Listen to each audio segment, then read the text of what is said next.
ক্যারেক্টারের চিন্তা করলে যে এখানে ত্রিমুখিতা আছে, যার যার জায়গা থেকে ভীষণ কষ্ট করে কাজ করতে হচ্ছে। He knows about his goal. Biplab বারবার বলেছে যে ভয়াল একটা বাবা মেয়ের গল্প, কিন্তু আমি বলবো যে ভয়াল শুধু বাবা মেয়ে এবং প্রেমের গল্প না, ভয়াল বাবা মেয়ে মায়েরও গল্প। কারণ ভয়ালে বাবা মেয়ের যে কনফ্লিক্ট বা যে রিলেশন এবং সেটার টোটাল জালটাকে বুনে তার মা। সো ভয়ালে আমি বলবো যে এটা একটা মানে ক্যারেক্টারের চিন্তা করলে যে এখানে ত্রিমুখিতা আছে এবং ভয়াল নামের সাথে ভয়াবহ রকম মিলও আছে, যে ভয়াল একটা ভয়ঙ্কর প্রেমের গল্প, এটাও সত্যি।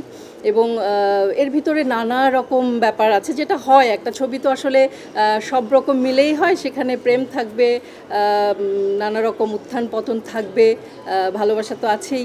তো সব কিছু মিলিয়ে এটা একটা অন্যরকম ব্যাপার হবে আমার ধারণা। এবং আমরা আসলেই সবাই যার যার জায়গা থেকে ভীষণ কষ্ট করে কাজ করতে হচ্ছে। বৃষ্টির সময় ছিল, পাহাড়ে লাল মাটি, পায়ে মাটি জমতে জমতে এত উঁচু হয়ে যায়, আমরা ব্যালেন্স রাখাটা ডিফিকাল্ট হয়। সব কিছু মিলিয়েও আমরা খুব ভালোবেসে আসলে কাজটা করেছি, চেষ্টাটা করেছি। এটা আসলে বিপ্লবের সাথে আমার প্রথম কাজ, তো তার সাথে কাজ করতে গিয়ে আমার যে ফিলটা হয়েছে যে he knows about his goal. Actually ও কী করতে চায়, ও কি দেখাতে চায়, ওর ভিশনটা কি, সেই ব্যাপারে ও খুব ক্লিয়ার। সো আমার মনে হয় যে এটাই একটা অনেক বড় পজিটিভ থিং একটা ফিল্মের জন্য বা যে কোনো একটা কাজের জন্যে।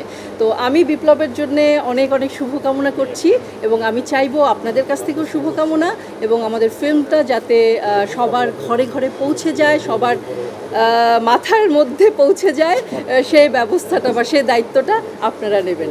অনেক অনেক ধন্যবাদ সবাইকে।